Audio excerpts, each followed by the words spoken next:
Right, let's think about your mock exam. So your mock is going to be 4 questions, okay? And there are 3 sections to the conflict paper. There's a section on the Treaty of Versailles, there is a section on the League of Nations, and there is a section on Hitler's actions, okay? And all 3 sections will be covered on your mock. Okay, so they are going to ask you about the Treaty of Versailles, and that's what we're going to have a look at today. And you need to know a number of things. I'm not going to tell you what's going to be on the mock, okay? But I will give you areas that you need to revise. So the first bit that you need to be aware of is what the big 3 wanted. Okay, it's an important part of the treaty. Now, dare I say, you already know it. But if you are going to get good grades, you need to be a little bit specific with what they wanted. It's not good enough just to say that Clemenceau wanted to destroy Germany. Yes, he did. But what specifically did he want to do? So if you're making notes now, brilliant. You don't need to write loads down because you have got this in your books. But Clemenceau, let me find my highlighter. What did Clemenceau want? You tell me. Yep, okay, that's the first one there, to cripple Germany so they could never attack France again, and that focused on the armed forces. How many men was the German army reduced to, ladies, one of you? 100,000, excellent. How many ships? 6 battleships, good. How many submarines? None. How many air force? None, excellent. Okay, so there's some specifics of what the French wanted. They also wanted to embarrass Germany. And one of the ways of doing that was through the war guilt clause, to force Germany to admit that the war was all their fault. And then lastly, what else did they want? And this led on to the hyperinflation crisis. Money, compensation, otherwise known, beginning with R, as reparations, set at 6.6 billion. Well done. No, that's then. So Germany had just lost the war. It's 1919, and they decide that they want to find Germany 6.6 billion. Like, that's a good idea. Like, Germany would ever be able to pay that. So that's what the French wanted. Now, at the other end of the scale, who do we have? Woodrow Wilson, here he is. So if the Germans are, not the Germans, sorry, if the French are preoccupied with punishing Germany, Woodrow Wilson was preoccupied with trying to create what? Yes, you are right. Peace and a better world. Absolutely. He wanted to achieve a lasting peace around the world. He saw this as a perfect opportunity to do something important, do something new, to keep the world safer in the future. And he arrived at Versailles with a plan. With how many points? 14-point plan to create a better world. Some people call him an idealist. Okay, he had this idea of what the world should be in his head, and he approached the meeting at Versailles trying to create this better world. That's a good thing, right? But yeah, I wish the others behaved more like Woodrow Wilson. Maybe we could have avoided the Second World War. Who knows? Okay, so what did Woodrow Wilson want? And we've got a few key words. Let me zoom in a little bit more so you can see it at the back. There we go. So he was an idealist. He had a 14-point plan. And was that plan focused on punishing Germany? Nope, it was focused on creating a better world. So how was he going to do it? Say what you see on the board. League of Nations. There it is. Where's my little thing gone so I can highlight? Hey, Ben. That's right. Take care, Ben. See you soon. There it is. There it is. So if I zoom back in, excellent. So a League of Nations, Rebecca, you are right. And you can talk about what the League of Nations was going to do, what Woodrow Wilson wanted it to do. I'm sure of that. And then the next one, fancy words. You use these fancy words, you are showing a complex understanding of the topic. What is it? Determination, self-determination, really well done. And that's this idea that every country should not be kept in what? So it shouldn't be kept in an empire, absolutely. Now, who would have had something to say about that? Britain, because Britain had the biggest empire in the world. Britain was not approaching the Treaty at Versailles with the idea of getting rid of its empire. But Woodrow Wilson said, hey, look, if we do get rid of empires, the world would be a happier place. And as a result, there would be less chance of wars, because the First World War in some ways was caused by Austria-Hungary conquering smaller nations, those smaller nations getting a little bit annoyed and then fighting back. Woodrow Wilson saw this. He said, look, that was a prime cause of a war. We should try to avoid this. So you definitely, for this first question, you definitely have to have a clear understanding of what each party wanted. I'm trying to think about how much information to give you. You're not necessarily going to have to write about it in masses of detail. It's not a case of you're going to have to write in detail what each of them wants, but you definitely need to be aware of it. Okay, so moving forward, we can have a quick look at why, nope, there you go, why they would fall out somewhat. Okay, so here's some of the arguments which arose because of the Treaty of Versailles. You have Clemenceau, who wants revenge. And what does Woodrow Wilson want? Peace. Absolutely. So they're going to clash, aren't they? One person is trying to create this lasting peace for the entire world. He has these idealist thoughts. And on the flip side, Clemenceau, just blinded by rage and revenge. So that's going to make it difficult, isn't it? Yeah, absolutely. We've already mentioned it. But we've got a little battle going on there between Woodrow Wilson and David Lloyd George. Woodrow Wilson is preaching about self-determination, no more empire building, and David Lloyd George would fight tooth and nail to try to protect the British Empire. That's going to cause some arguments while we're trying to thrash out this treaty for what should be done with Germany.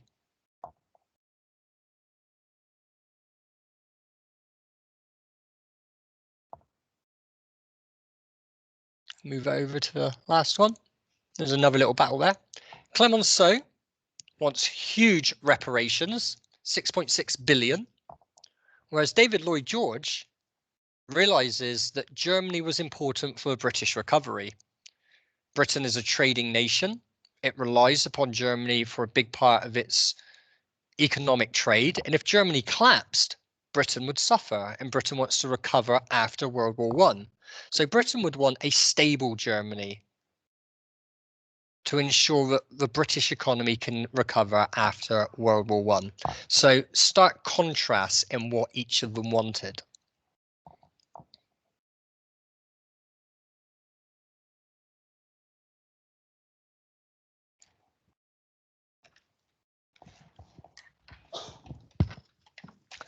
That all comes flooding back to you, right? If I ask you leading questions, you remember it all. So make sure you're doing some revision around what these wanted, okay? It's an important part.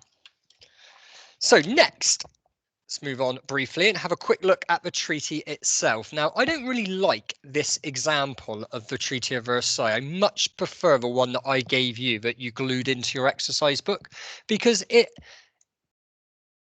categorizes all of these things in neat little boxes. So we've already mentioned the fact that the treaty targeted the armed forces. The army was reduced to 100,000 men. How many ships? 6. How many airplanes? None. How many submarines? None. Excellent. Okay, so you know a lot about what happened regarding the German military. What was another area that the Treaty of Versailles dealt with? So you're talking about land. Okay, or you could talk about that being army as well, because the Rhineland was demilitarized. But German land was carved up and given away. How many Germans found themselves living in foreign nations? Well done. That was a good memory. What percentage of the German people now lived in foreign nations? Not much. 12.5 to 13% of Germans now lived in foreign nations because of the Treaty of Versailles redrew the German borders. 6 million Germans now live in foreign nations, and it's not exactly that they're well treated. They go to bed one night living in Germany, and then the next day they wake up in Czechoslovakia. Have to follow a whole new set of rules, new country. So there was a fear that one day a leader would come along that would want to reunite the German people. David Lloyd George publicly spoke about that fear, and he was right. Hitler came along and wanted to reunite the Volksdeutsch. So, German land was given away. Here's a good one to remember. You have this Polish corridor. This area of land was called Posen, and it was just given to Poland, effectively cutting Germany into two. That's significant. Versailles, you did this on your mock, didn't you? Remember that? Mother welcoming home her son? That was the Saar region of Germany. It had been put under League of Nations control for how many years? Memory. Well done. Yeah. Yeah, and regained it. But we're taking land away from Germany and we're giving it to others. So that was land. So we've done 2 areas of the Treaty of Versailles. What's the other 3? Land, military, war guilt clause, number 3. No, that's to do with land. I've already mentioned it. 6.6 billion. Reparations, that's number 4. And we've already mentioned it again. What did Woodrow Wilson want? A League of Nations. So 5 key aspects of the Treaty of Versailles. You definitely need to know about why Germany might be upset about the treaty. Okay, and a lot of what we've just mentioned there would indicate why Germany might be somewhat annoyed by this treaty. Now, having spoken about that, let's look at the next slide. Because I like this. I like pictures.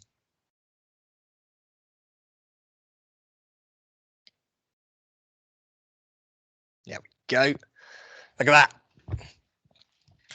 Now, is that picture critical of the Treaty of Versailles, or is it praising the Treaty of Versailles? Critical. So the first question is going to ask you on the exam, and you're allowed to know this. It's going to say source A supports something, or source A is critical about something. How do you know? So if you got this source and it asked you, or told you that source A is critical about the Treaty of Versailles, how do you know? What would you say?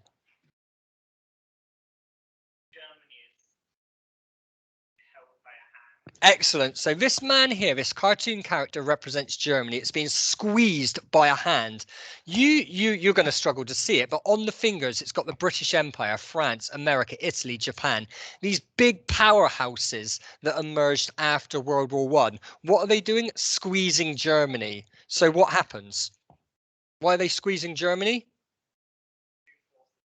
To force feed him peace terms that have been dressed up as what?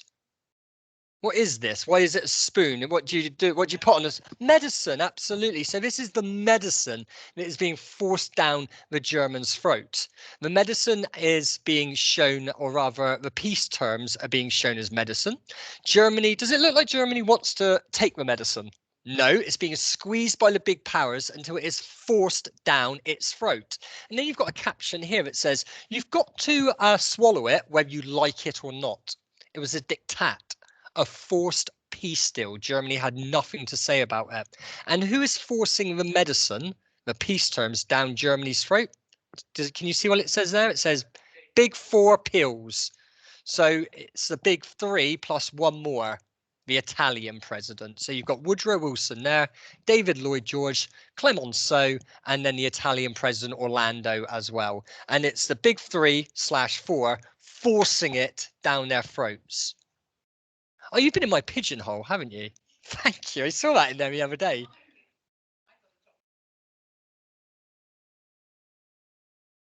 Well, thank you very much. It's probably been there since Easter.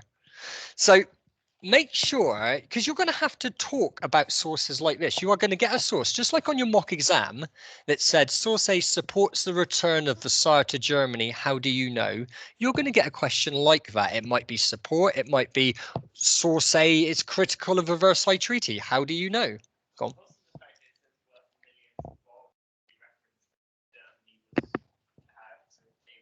Good.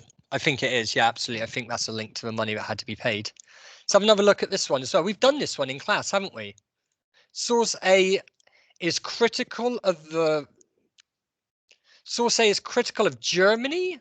Maybe? What does it say there? Yeah. Yeah, I can't remember that one, but we've practiced that in class, haven't we? Source A is critical of Germany or something like that. I can't quite remember the wording of the question, but we said absolutely. We understand why source A is critical of Germany because Germany is being portrayed as a what? Criminal. Being arrested by whom? France and Britain, based on the uniforms there. And then you can use your own knowledge to explain why Germany is being arrested. Well, they got blamed for the whole of the war. The war guilt clause blamed Germany. They're not necessarily being arrested, but it's symbolizing that Germany was responsible for starting World War I, and hence they are being punished. Let's have another quick look at these. Here's a good one. Have a look at this. Is this criticizing the Treaty of Versailles or is it in support of the Treaty of Versailles? Criticizing it. Why? Who represents Germany in that picture? The baby, the child. What's happening with the child? Crying. Excellent. Why is it crying? What's at its feet? Again, Rebecca, you're going to struggle to see it. Maybe Ethan could see it. What does it say on that bit of paper there?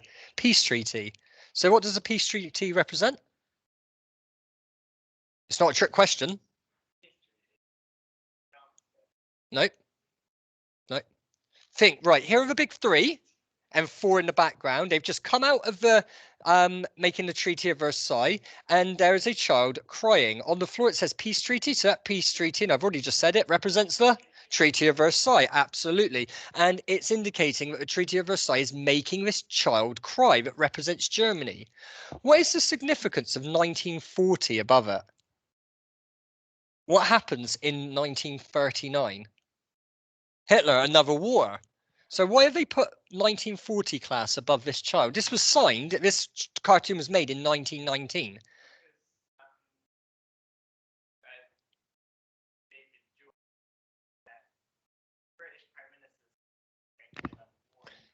Excellent. So there's this fear that this treaty is going to cause a war when this child grows up. So does that show that the treaty was punishing Germany, or is it just punishing innocent civilians as well? Yeah, both. Absolutely. It did punish Germany, but it's also punishing innocent civilians. This little child is being punished. So it's going to grow up being really angry and wanting to start another war. Good, good, good. So you're going to get a source like that, and you definitely need to show an understanding of what it's going on about. It tells you, the question will tell you what the source is going on about. You just then need to pull out examples that link to what the question is saying. If the question is saying that source A is critical of something, you need to pull out examples that back that up. Happy with that? Okay. You also need to know what the big three wanted and what aspects of the Treaty of Versailles excuse me, what aspects of the Treaty of Versailles would have upset the Germans and hurt the Germans the most?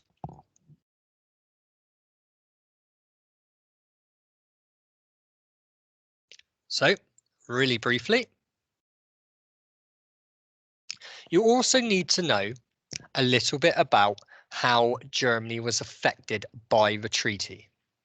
Okay, if you're going to answer a question about the Treaty of Versailles, then you are going to need to know how the treaty impacted Germany. So, let's have a quick look. And you've got these notes in your exercise book, so don't worry about trying to write everything down. Why has it disappeared again? So if I click on that, there it is.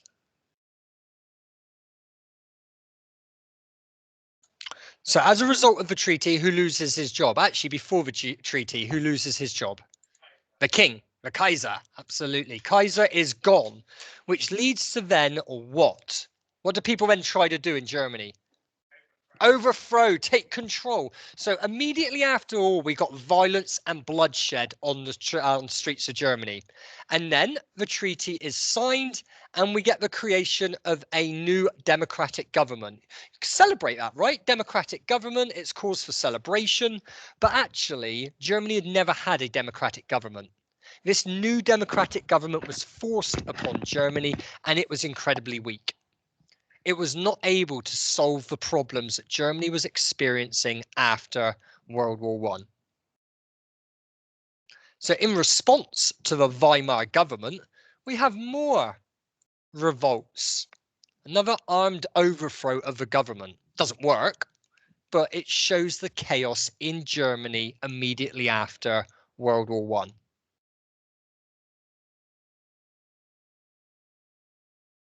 Then the 6.6 billion comes in. The League of Nations decides that Germany needs to pay 6.6 billion, and that's added to the Treaty of Versailles. Germany starts to pay it and then misses a payment. What does France do? Invades the Ruhr to take its pound of flesh, to seize the German industrial goods. And in response to that, the German workers go on strike. So what does the German government then do? Sorry? Nope. Nope. Think hyperinflation crisis. Print more money, absolutely. The German government prints more money, not to pay the French, but to pay the German workers that have gone on strike in the Ruhr. And that's understandable, but it was an economic disaster. It led on to hyperinflation and chaos in Germany, paving the way for extremists like Hitler, who promised easy solutions to very difficult problems.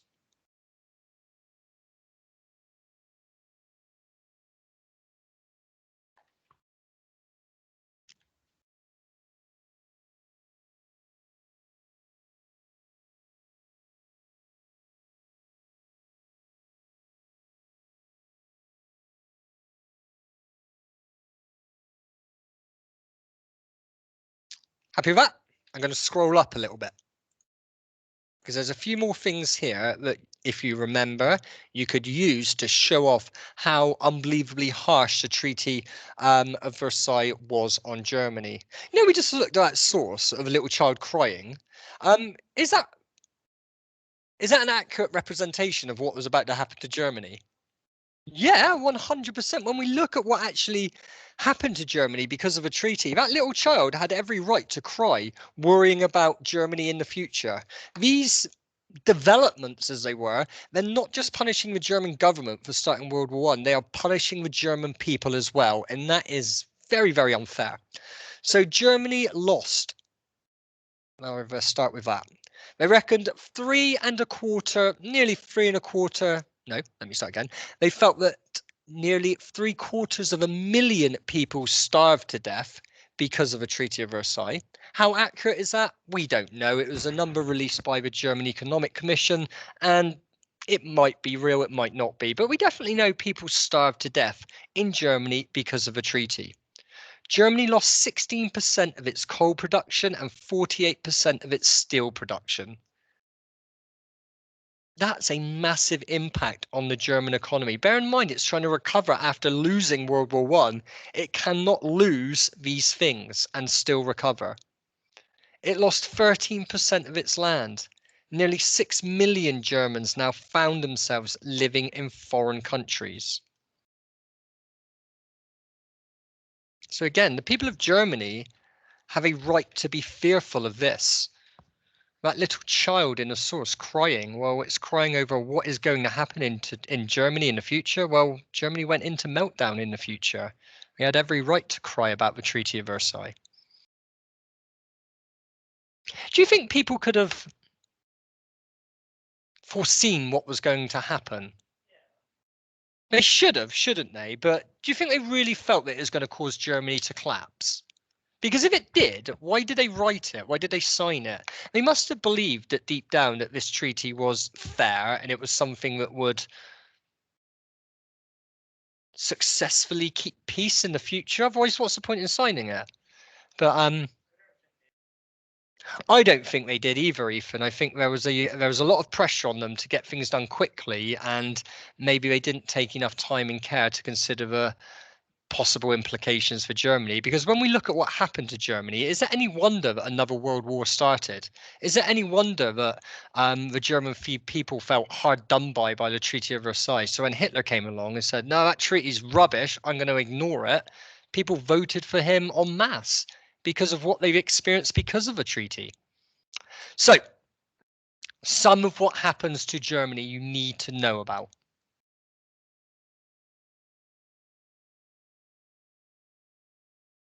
And you know what? Regarding the Treaty of Versailles, that is everything. Okay, we have covered everything that you are going to need to do a very good job on the question on the Treaty of Versailles on your mock. I'm not going to give you any more clues as to what's going to be on it, but I will say that if you revise what we have just spoken about, you will do a good job on that question. Okay, we've basically covered everything to do with the Treaty of Versailles, so it's not really that helpful, is it? If you revise it all, you do well.